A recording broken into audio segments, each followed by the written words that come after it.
Bom, nesse caso a gente tem que observar bem essas questões porque pode ter uma pegadinha aí. Ele diz sobre objetivos fundamentais. Importante a gente observar, e aí a gente agora já está entrando, né, no Código Brasileiro mesmo, né, na Constituição Brasileira, a gente observar que pode ter uma pegadinha nesses termos. Objetivo fundamental não se confunde com o fundamento próprio da Constituição. O objetivo, novamente, quando a gente está falando de Constituição dirigente, é onde a gente quer chegar. Agora, fundamento é a base, é aquilo que vai fundar aquela república, vai fundar aquele Estado. Então, não confunda uma coisa com a outra. Então, ele diz aqui, promover o bem de todos? Sim, está lá como objetivo fundamental. Construir uma sociedade livre, justa e solidária? Bacana, está lá também como objetivo fundamental. Reduzir as desigualdades sociais? Também está lá como um objetivo fundamental. Artigo 2º da Constituição vai tratar dos objetivos fundamentais. Agora, os valores sociais do trabalho e da livre iniciativa não são objetivos fundamentais. Mas não são nada? Não. Os valores sociais do trabalho e da livre iniciativa são fundamento da República Federativa do Brasil. Então, não confundam. Então, a questão dizendo não se inclui, né, nesse rol de objetivos fundamentais, não quer dizer que os valores sociais do trabalho não são nada. Muito pelo contrário, talvez tenha um valor maior até, porque é o próprio fundamento da República Federativa do Brasil. Então, não se mistura. Então, A, B e C, sim, são objetivos fundamentais. D, não se inclui porque é fundamento, não é objetivo fundamental. É para hoje. Não é aonde nós queremos chegar, não, é para hoje. Então, valores sociais do trabalho e da livre iniciativa não se incluem no rol de objetivos fundamentais. A alternativa correta seria a D. Vamos para a questão 8. O fenômeno pelo qual a Constituição sofre mudança informal de seu sentido ou conteúdo sem alteração do respectivo texto é conhecido como. É muito curioso porque minha namorada também é uma estudante de direito e ela me questionou muito a respeito dessa questão, estava com algumas dúvidas a respeito dessa. E assim, eu vou tentar explicar para vocês como a gente conversando eu consegui chegar a uma melhor explicação para ela. Olha, a questão ela diz o seguinte: muda o sentido, mas não muda o texto. Ou seja, nós estamos falando de uma interpretação de hermenêutica, de entendimento, de finalidade daquela questão constitucional.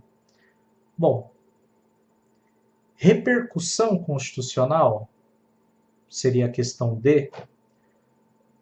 Não. A repercussão constitucional são as implicações que o texto da Constituição dirige mediante aos outros textos, aos outros códigos normativos, às outras leis, enfim.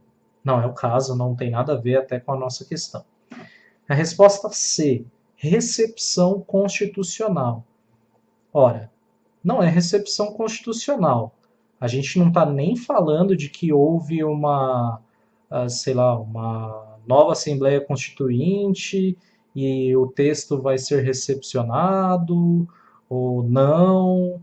Não, não trata de recepção constitucional de maneira alguma. Então, não. Só não. Item B, revisão constitucional.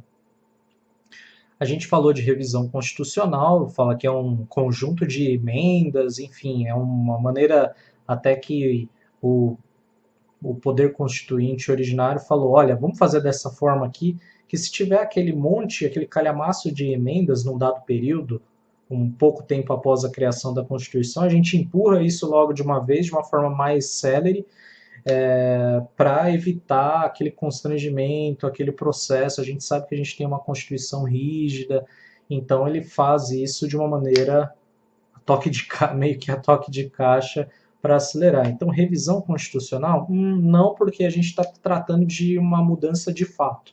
É uma mudança de texto.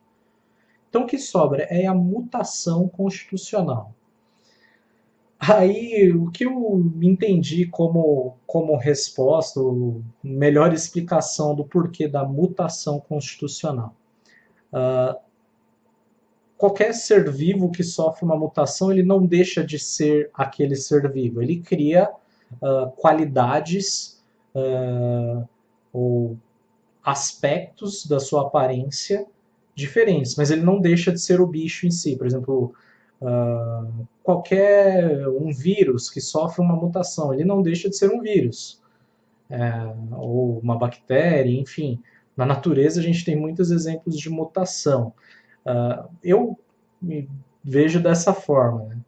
Mutação constitucional é basicamente o que a pergunta se refere. Olha, você tem uma mudança, mas ela não implica no texto. Você muda a aplicação do texto, mas você não muda o texto. Deu para entender a correlação com os animais? Ou seja, continua sendo texto constitucional, mas ele tem aparência ou tem finalidade diferente do que tinha originalmente. Então, mutação constitucional. É isso, não tenho como me estender mais. Então, alternativa correta, alternativa A. Nona questão. Para Conrad Hess, as normas jurídicas e a realidade devem ser consideradas em seu condicionamento recíproco. A norma constitucional não tem existência autônoma em face da realidade, e a Constituição não configura apenas a expressão de um ser, mas também de um dever ser. Assim, para ser aplicável, a Constituição deve ser conexa à realidade jurídica, social, política.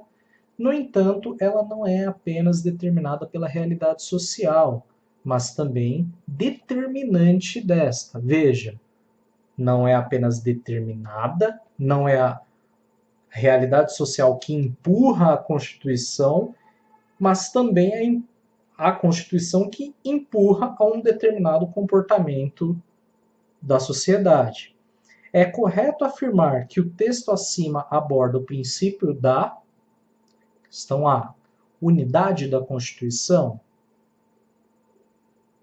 Questão B, força normativa da Constituição. Interessante. Alternativa C, conformidade funcional. Alternativa D, concordância prática ou da harmonização. Ora, se a gente está dizendo que a Constituição vai ter o poder de alterar a sociedade e que não somente a sociedade vai ter o poder de mudar a Constituição, é a alternativa B, força normativa da Constituição. É a força que a Constituição tem para mudar determinadas concepções da realidade social. Uma maneira de mudar a realidade social de acordo com vamos dizer assim, a ideologia, ao conjunto de ideias dos legisladores naquele momento em que foi feita a lei, a Constituição. Então, alternativa B é a correta, força normativa da Constituição. Questão 10.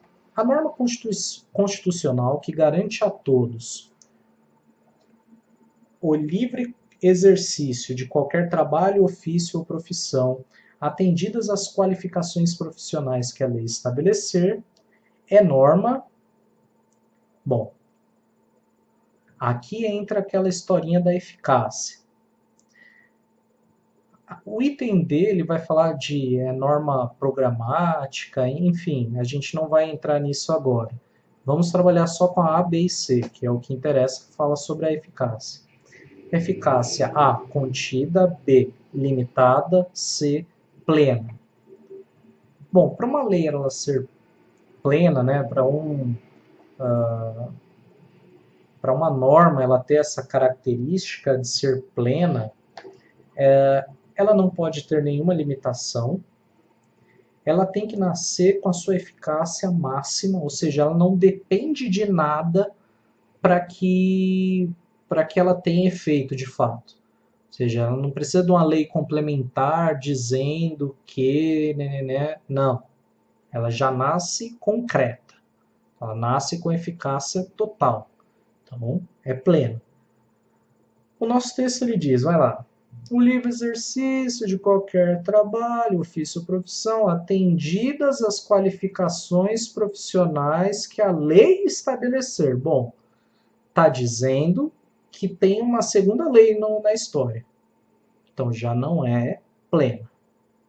O que nos resta agora, então, é pensar se ela é contida ou limitada.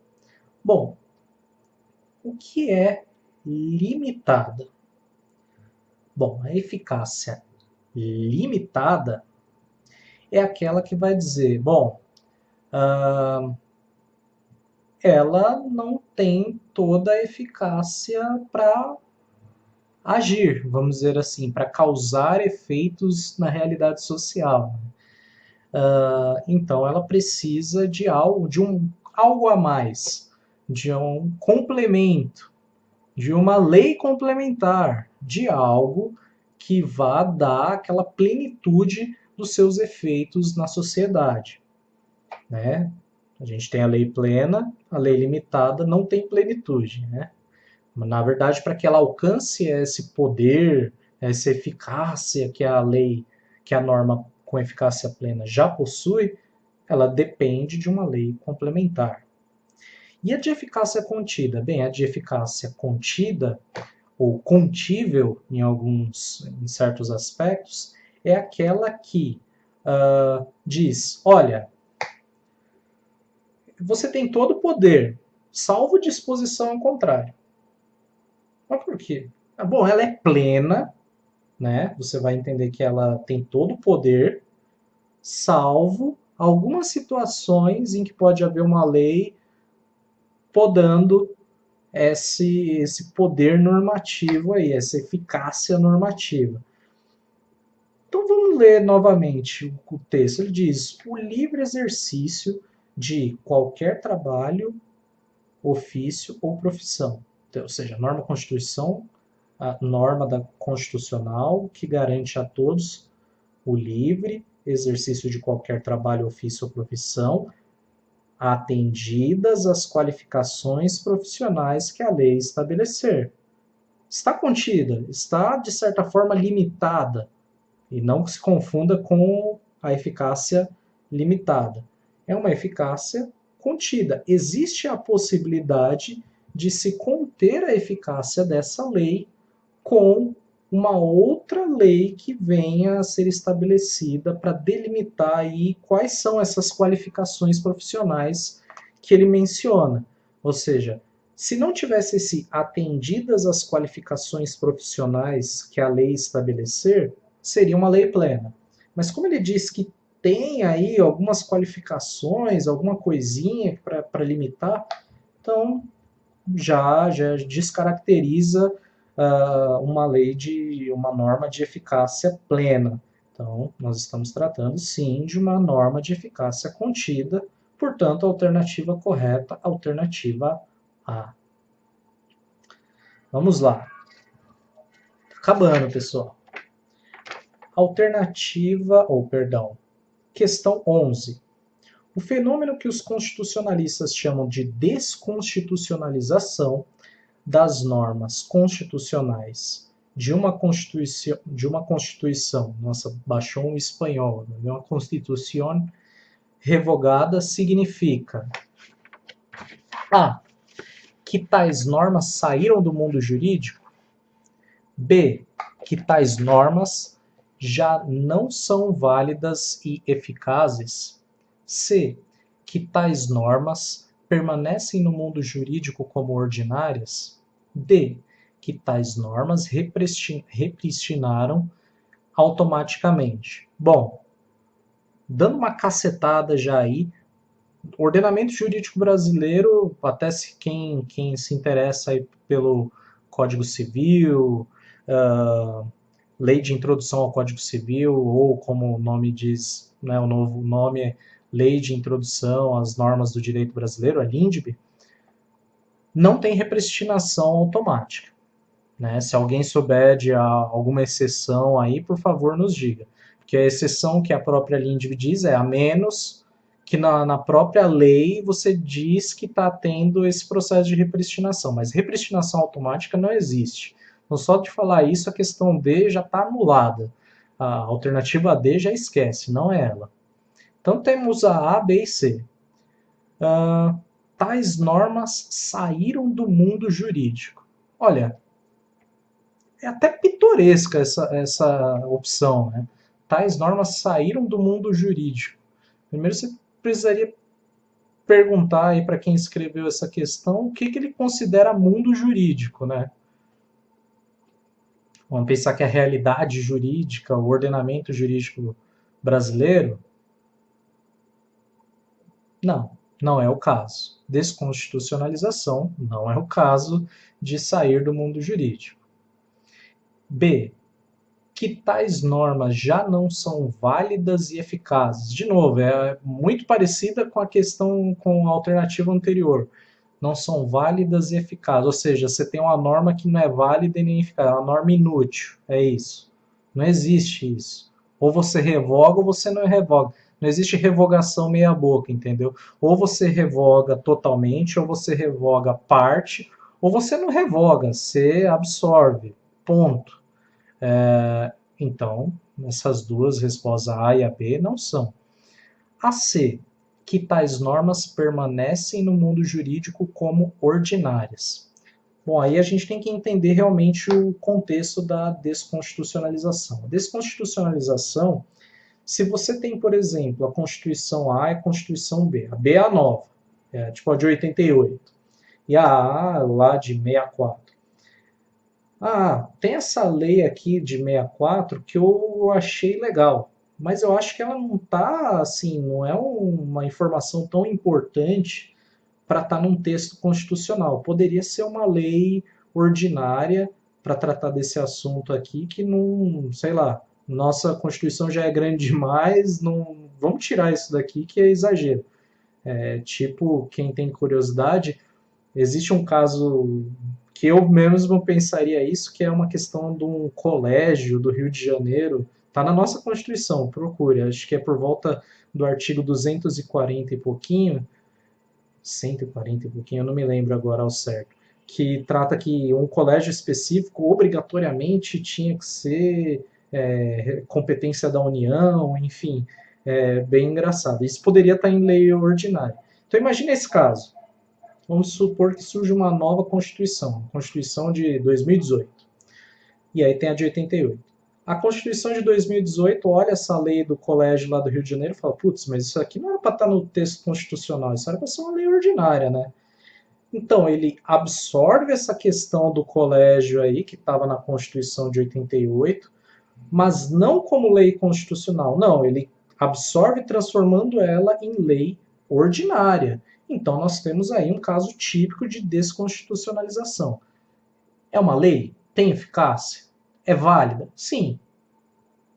Mas eu não posso aceitar que uma lei dessa, uma norma dessa, tenha caráter constitucional. Não.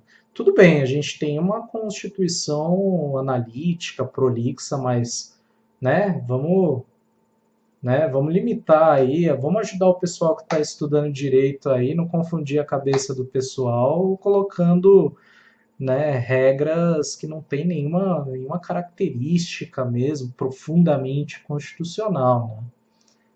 Então a nossa questão a resposta é a C mesmo, né?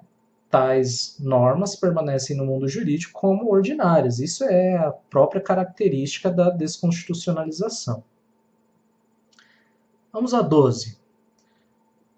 Só uma das alternativas abaixo não caracteriza federação.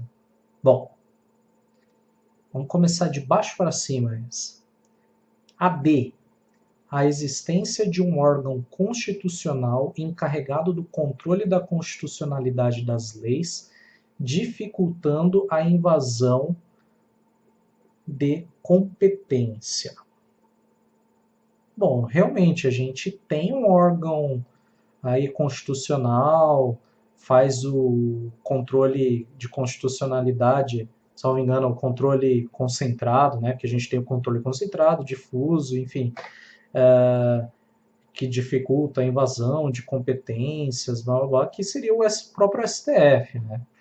Então, acho que essa não é a nossa, porque, sim, caracteriza, sim, a federação, porque caso você não tenha isso, você poderia ter, tipo, um Estado invadindo a competência do outro, ou o Estado membro invadindo a competência da União, você teria uma farofa, né? Então, não, vamos desconsiderar essa daí. Item C, existência de um órgão que dite a vontade dos Estados-membros da Federação, no caso, o Senado Federal. Sim, isso é bem normal. Por exemplo, esse é um dos motivos, né, do nosso país ter duas câmaras, né? Para quem não sabe, nós temos duas câmaras, olha só, uma câmara que é o Senado e uma câmara que é a Câmara dos Deputados, né? Câmara no sentido amplo da palavra, né? Você tem um local, uma assembleia onde se reúnem os deputados para tratar de temas das pessoas, dos cidadãos. Eles são o ouvido, né? Eles são aqueles que vão escutar os clamores populares e tentar trazer a realidade jurídica, trazer propostas de leis a partir desses clamores da população. E aí por isso tem aquele formato, né, da cuiazinha para cima, que está ouvindo, está absorvendo tudo, todos os clamores da população. E você tem o Senado, que são, até para quem tem curiosidade, o nome Senado vem de sênior, né, que são pessoas mais velhas, até por isso o senador tem que ser mais velho do que o deputado. Que são pessoas mais velhas, né, que se supõe vão refletir mais sobre os assuntos que implicam nos Estados-membros da Federação. É por isso que cada Estado-membro tem três. Não importa o tamanho do Estado, tem três senadores. Então, isso significa o quê? Que cada Estado vai estar igualmente representado dentro do poder legislativo para tratar das questões legais ou questões legislativas, inclusive em temas importantes como criação de orçamento, enfim, vai ter uma série de demandas aí ao Senado Federal. Então, sim, caracteriza sim federação. B.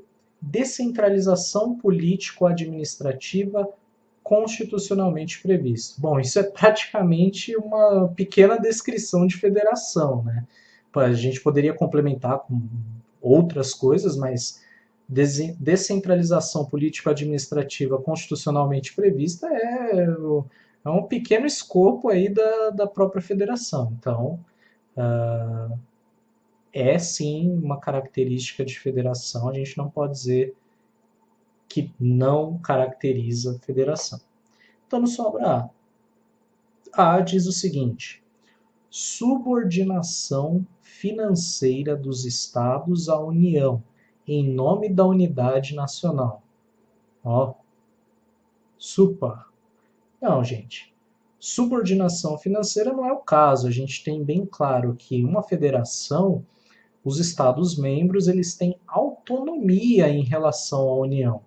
Então, eles têm poder arrecadatório, eles têm algumas competências regulatórias, algumas competências administrativas. Então, não dá para dizer que eles têm subordinação financeira em nome da unidade nacional. Não, isso seria um absurdo, ou seria um Estado unitário, não um Estado federal. Então, realmente, a alternativa para a gente certa é a alternativa A, né, que não caracteriza a federação. Alternativa, questão 13. Podem ser divididos em municípios. Essa é direta e reta, não tem muito o que conversar. Estados, Distrito Federal e territórios. Questão A. Resposta A. Resposta B. Estados e Distrito Federal. Resposta C. Estados e territórios. Resposta D. Apenas os estados. Inicialmente, eu cairia na pegadinha dessa questão aqui, porque eu não tinha pesquisado muito sobre territórios. Tá? Então, já dá uma dica aí para vocês que vai ser uma das questões aí das respostas que contemplam territórios. Então, se a gente sabe que é território, porque o território hoje não existe vamos dizer, nenhuma aplicação prática dessa questão do território, que não tem mais nenhum território no Brasil. Antes você tinha, por exemplo, Fernando de Noronha, algumas regiões, acho que do extremo norte do Brasil, que eram considerados territórios.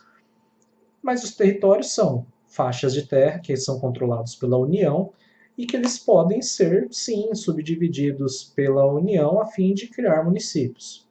Tranquilamente. Hoje, você pode, sim, por exemplo, se tivesse um território, um trecho de terra aí que pertence ao Brasil, ele poderia ser absorvido por um estado e fatiado em, sei lá, em 3 municípios? Poderia. Isso a Constituição deixa claro que é possível. Vamos pensar outra hipótese. Estado. O Estado pode ser fatiado em municípios? Pode. Só pode. Você poderia, por exemplo, dividir pequenos municípios dentro de um estado? Sim. Não tem nada, nenhuma disposição em contrário em relação a isso na Constituição. Agora, Distrito Federal, eu poderia dividir o Distrito Federal em municípios? Pesquisar. Porque aí você vai ter a pessoa que vai falar: ah, mas eu sou de São Paulo, né? Eu fui numa certa ocasião em Brasília e fiquei com essa dúvida. Pô, mas e lá? Tem Ceilândia, tem, sei lá, como é que é? Candangolândia, tem uns lugares assim, né? Fiquei falando, ah, mas isso não é cidade, não é município? Aí os caras, não. Isso não entra como municípios do Distrito Federal, né? Então, até porque existe essa disposição de que ele não pode ser dividido em municípios. O Distrito Federal é um caso muito especial. Você tem uma série de leis que se aplicam exclusivamente, assim, uma série de normas que se aplicam exclusivamente ao contexto do Distrito Federal. Então, nossa resposta é a alternativa C, estados e territórios. Pega a alternativa que tem mais opções, né, que seria estado, Distrito Federal e território, tira o Distrito Federal, porque não pode, não me toque, né? Sobra estado e território, é isso que a gente pode hoje ter uma subdivisão em municípios e afins. Ok? Vamos a 14.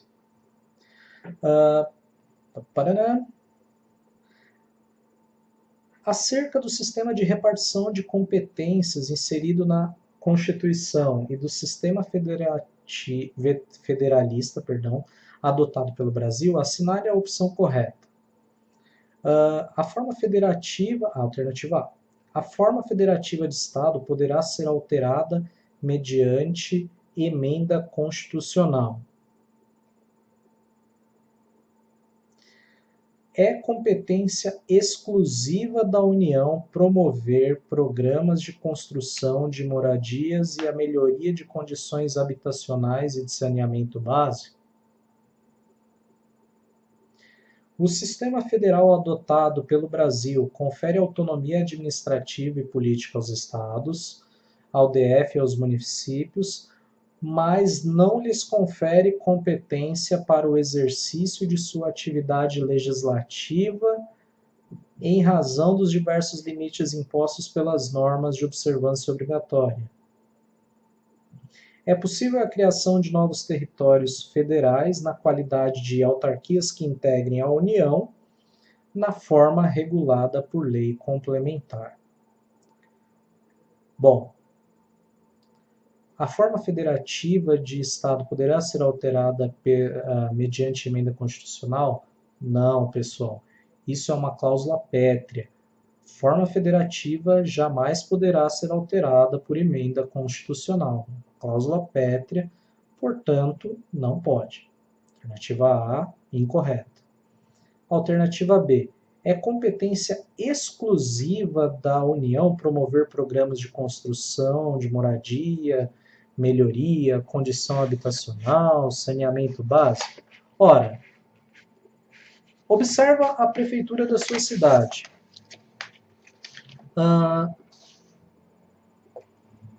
Não é do prefeito que você vai, ou do governador, você vai cobrar, por exemplo, aquele córrego que corre a céu aberto?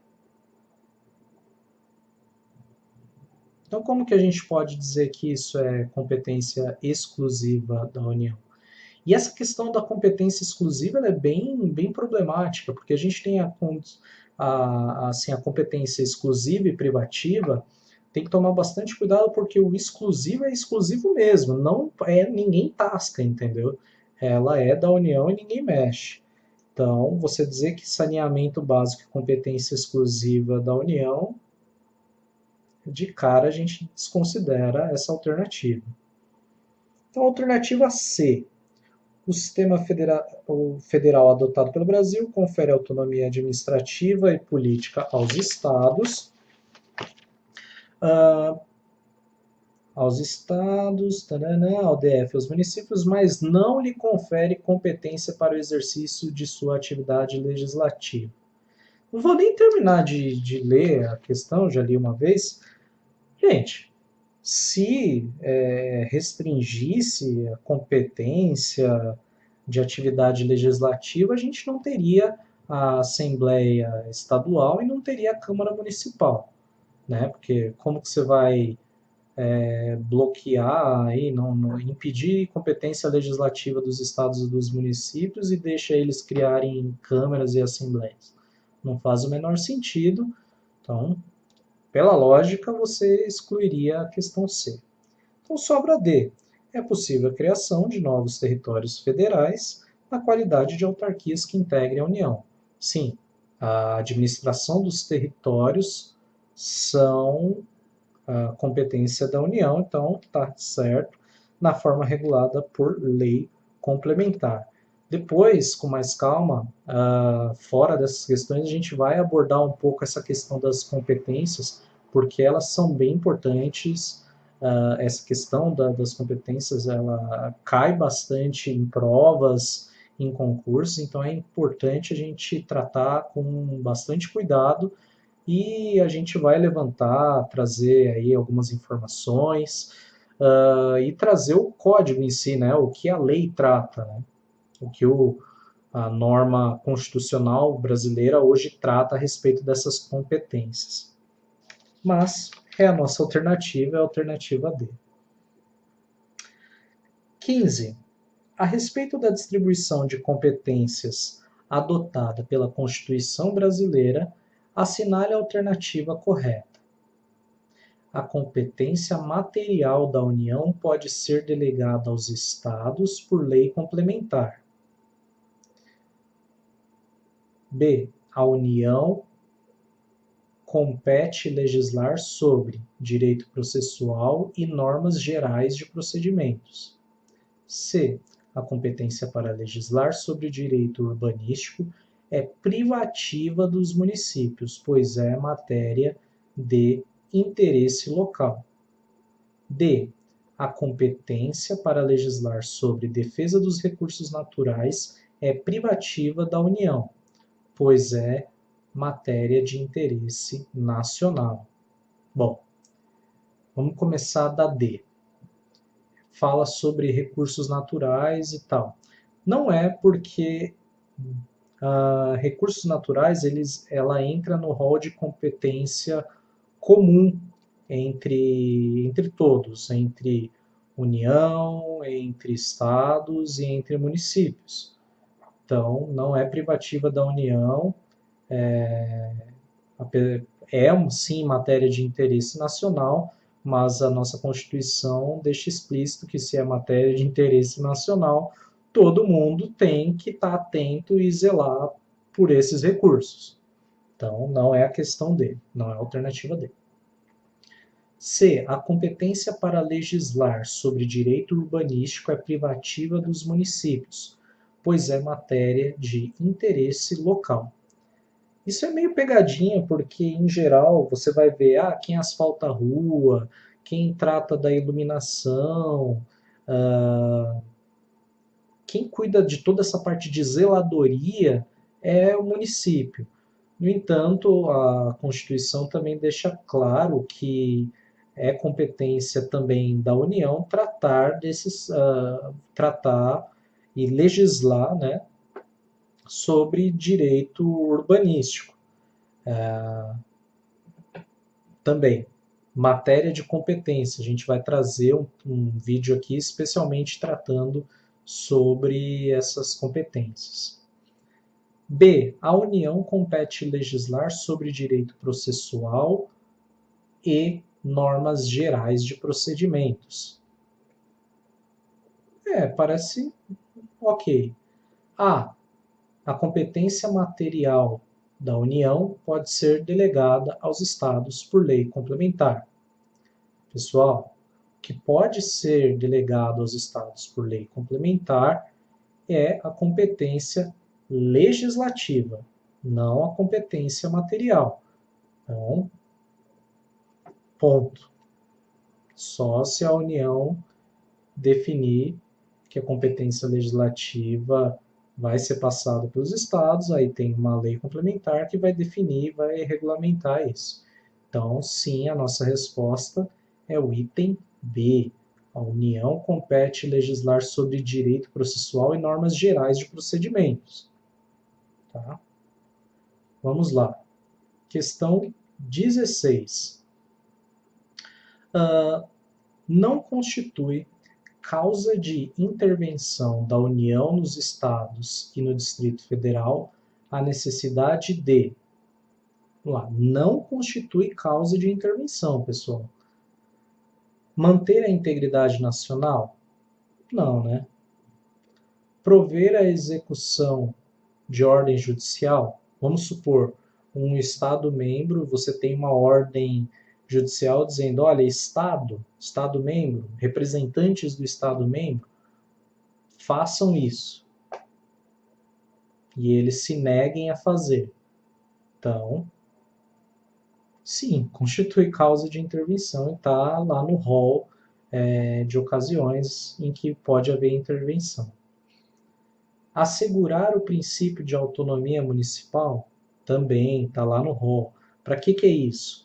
Para evitar que haja um autoritarismo do Estado-membro em relação ao município. Então, você pode ter uma intervenção da União no Estado, falando assim, ô Estado, não é para você mandar, não é para você tirar a autonomia do município. Por exemplo, o prefeito resolve passar um novo imposto. Aí vem o Estado e diz, não vai passar imposto nenhum, não. Ou não vai ser nessa alíquota que você falou, vai ser na que eu estou falando que é para ser.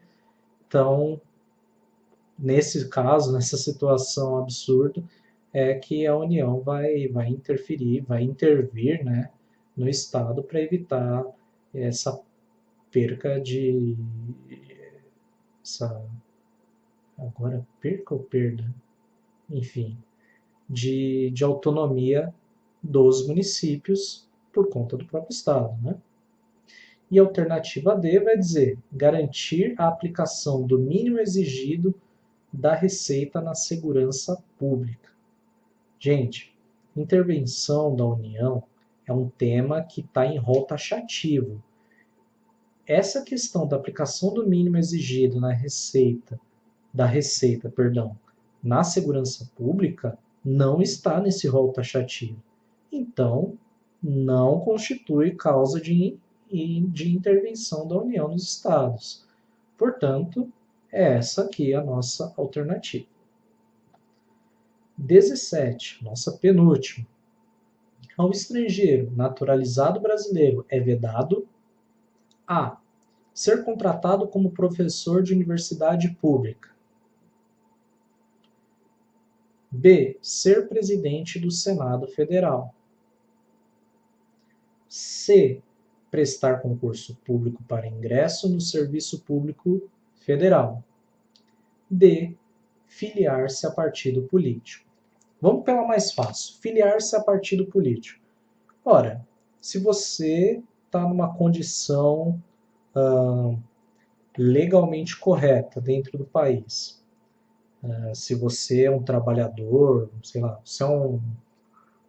Não vou nem falar do português, porque o português tem uma série de condições mais fáceis para estar, né, como naturalizado aqui, né?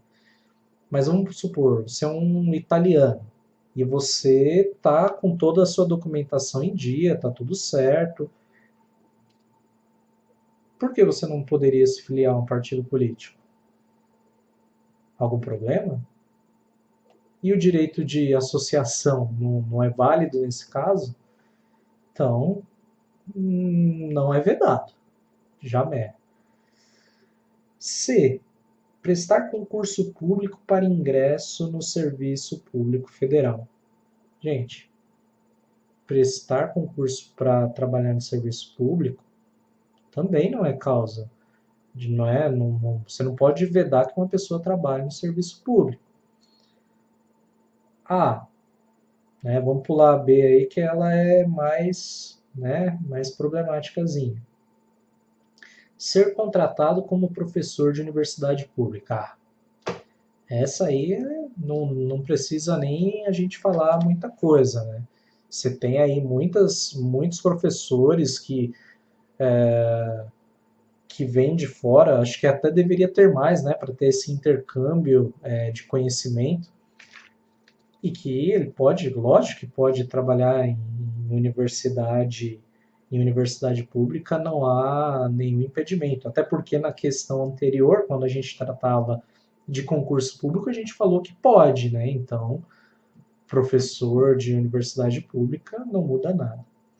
Agora, a B, ele diz o seguinte: ser presidente do Senado Federal. Ora, o presidente do Senado Federal, ele está na linha sucessória do presidente da República, né? Então, imagine você, por uma questão de soberania, por uma questão de identificação nacional, de identificação pátria, não faria o menor sentido você ter uma pessoa nascida num outro país sendo presidente do Brasil, né? Imagina você chega lá no discurso de posse do presidente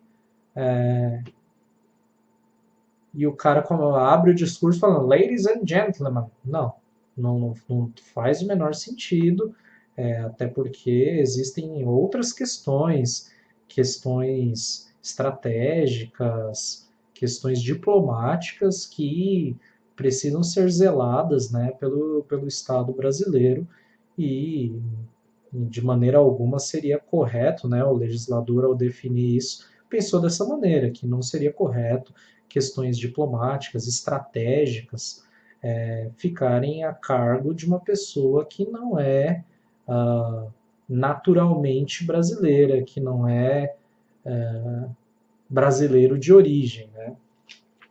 Então, a nossa resposta é a alternativa B. E a última, olha só.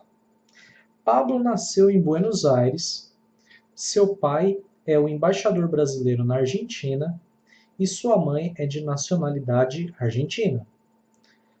Nos termos da Constituição Federal de 1988 e alterações em vigor, é correto afirmar que Pablo, vamos começar de baixo para cima. D. Será considerado brasileiro nato desde que venha residir no Brasil até os 20 anos e opte após a maioridade pela nacionalidade brasileira? Olha como que já tem uma questão meio assim, ela meio que se auto-refuta no erro aí, essa alternativa, porque ele fala até os 21 anos e opte após a maioridade pela nacionalidade brasileira. Ora, a maioridade no Estado brasileiro, né, penal, civil, é 18 anos.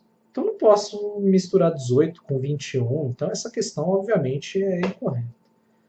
A C. Poderá naturalizar-se brasileiro após a maioridade se residir no Brasil por um ano e desde que requeira a nacionalidade brasileira. Não. Poderá naturalizar-se brasileiro após residir no Brasil por mais de 15 anos ininterruptos e não tiver condenação penal. Vamos observar aí. A. É brasileiro nato, independente de quaisquer condições. Ora, o pai desse rapaz, ele está a serviço do Estado brasileiro. Então, o filho desse cara não pode ser vedado a nacionalidade brasileira.